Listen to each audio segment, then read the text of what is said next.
Hello, Slicey Dicers. This is Brian with another knife review for you. Today we have the CRKT Montosa. This is one of their new 2020 models. It is a Richard Rodgers design. It's a very good looking thing. You definitely can't deny that. At least I think it is. I love the little pops of purple and stuff on it. I think it looks really cool. You're looking at $49.95. I'm going to link to the video at the end here where I did buy this with change I found around my house and in my cars.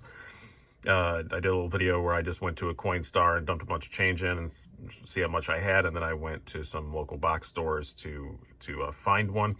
I happened to get this at a Sportsman's Warehouse. I did not even know we had one of those. It used to be a Field and Stream. They changed it, so I'll explain in the video that I'm an idiot.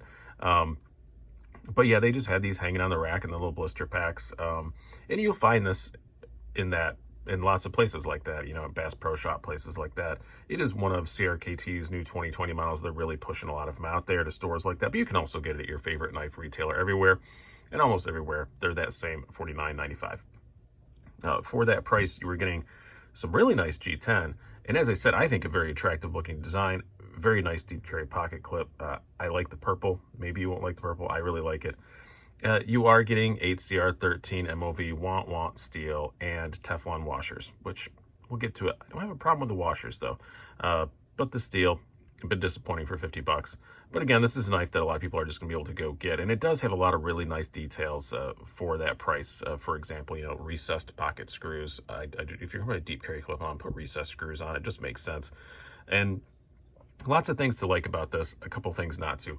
We'll get to that as we go along here, but let's do some specs and size comparisons before I ramble on too much.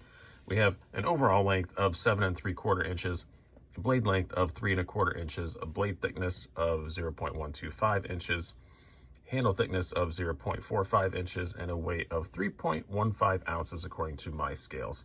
Now some size comparisons. We'll start out with the usuals.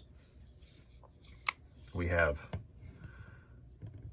your Spyderco Paramilitary 2 and Spyderco Para 3. As you can see, it's just a little bit bigger than Para 3, a little bit smaller than a PM2. And our Benchmades will do the 550-1 full-size Griptilian and the full-size Benchmade Bug Out. Very similar in overall length to the Bug Out, a little bit smaller than the Griptilian. Happens to be the CF Elite one. People ask sometimes in the comments, is that a CF Elite or a BK-1 or whatever? No, but it's a BK-2. Now some more budget stuff that's probably a bit more appropriate. We'll start out with a couple of more kind of iconic ones. Have to have an Ontario Rat Model 1. I don't know where my Model 2 is right now. I've misplaced it, or I put it between them. But as you can see, it's a little smaller than a Model 2. It's going to be, or Model 1. It's going to be a little bit bigger than a Model 2. And another, this is kind of, for me, one of the budget knives by which all others must be judged, the Civivi Backlash. It's just a little bit smaller than a Backlash. And we'll bring out one of CRKT's own other 2020 options, one that I actually really like a lot. This is the Jesper Voxnaes designed Pete, which is infinitely less expensive, not infinitely, but quite a bit less expensive. You can see it's quite a bit smaller though. One that I think I'm really excited to do the full review on this. This is a SOG Terminus D2, also about the same price, and another knife you're going to find in box stores, not with these particular scales on it, but this one's a bit more rare, but you can see the overall size there. And lastly, a couple of, I don't know, slightly more eccentric sort of choices, but I don't think crazily so. Still pretty readily available. We have, I guess I call them enthusiast choices. We have things you're not going to find in a box store anywhere. We have the Honey Badger. This is the medium size in D2, just a little bit bigger than that. And the lovely CGRB Centros, or Dylan Mallory design. Okay, let's talk about this knife now. I always start out with the blade. As far as the blade goes, yeah, it's 8CR. It's not a bad blade shape, though. I do really like the sheep's foot blade shape. It's not horribly thick behind the edge. It's like 24, 25 thousandths. Not too bad. It did come pretty sharp out of the box. It does slice pretty well because it's a pretty thin blade stock, and the grind's fairly high. It's not like a slicing master, but it's okay.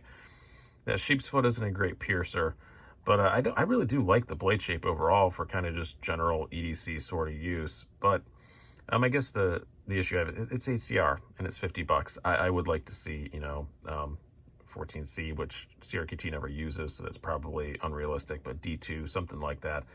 For that price range, I think it deserves it. I think the design deserves it. So that's a bit of a disappointment. Ergonomically, pretty good. A bit of a hot spot from the ramp on this clip, but not horribly. But other than that, it's pretty excellent.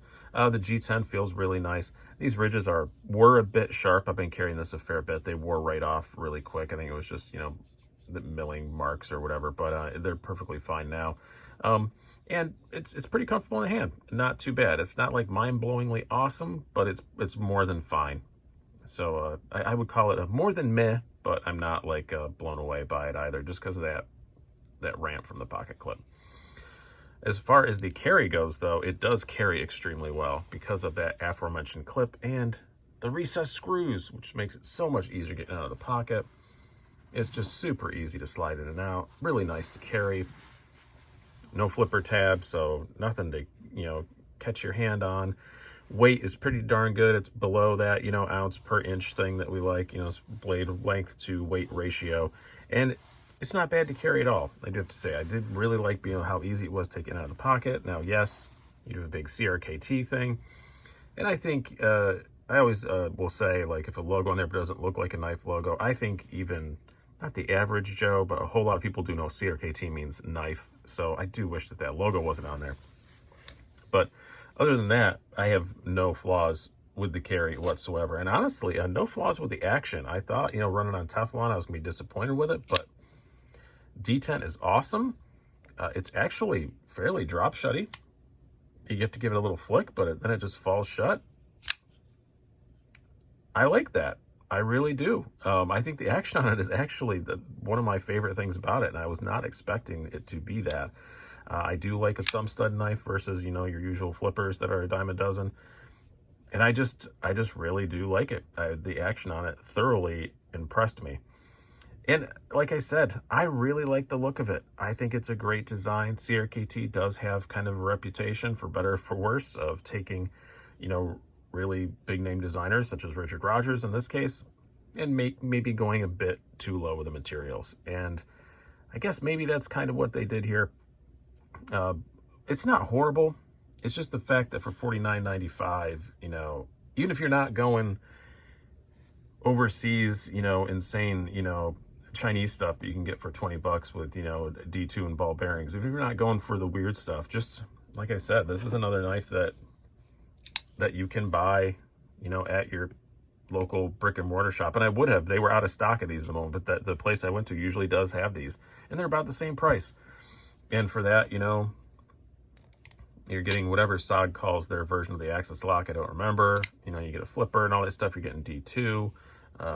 Also with an overly logoed deep carry clip. But yeah, it's just you can do better for $50.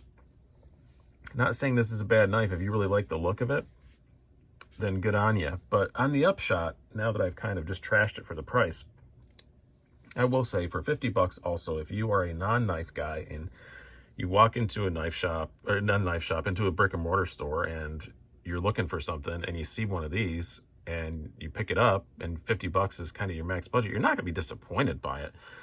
It is by no means a bad knife, and I like that. I think that CRKT and Kershaw and some other companies, even though I don't always agree with their steel choices and things like that, because I'm an enthusiast, but I think they are providing some really good, gateway knives, gateway drug knives. And this is definitely one that would get people into the hobby. I could see totally buying this and liking it, and then maybe thinking, yeah, I want to upgrade to something cooler. And then this would make you feel like enough of a knife guy that you're going to do some research and actually look into things. So yeah, it's okay. It's not amazing. If it was $40, I would probably be pretty happy about it. If it was $35, I'd probably be singing its praises.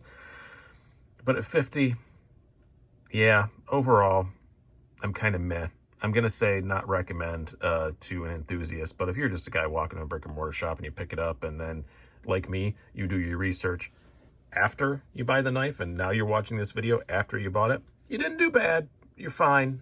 You can do better next time, but this is fine. I wouldn't kick this out of my pocket, you know, if somebody handed it to me. I wouldn't throw it back at them in disgust. And partly because I really like purple. Maybe I'm just mesmerized by the purple because that purple is really, really cool. It's just so bright. But anyway, that is my conclusions on the CRKT Montosa. I hope you guys have enjoyed this. I've been Brian. Have a good one.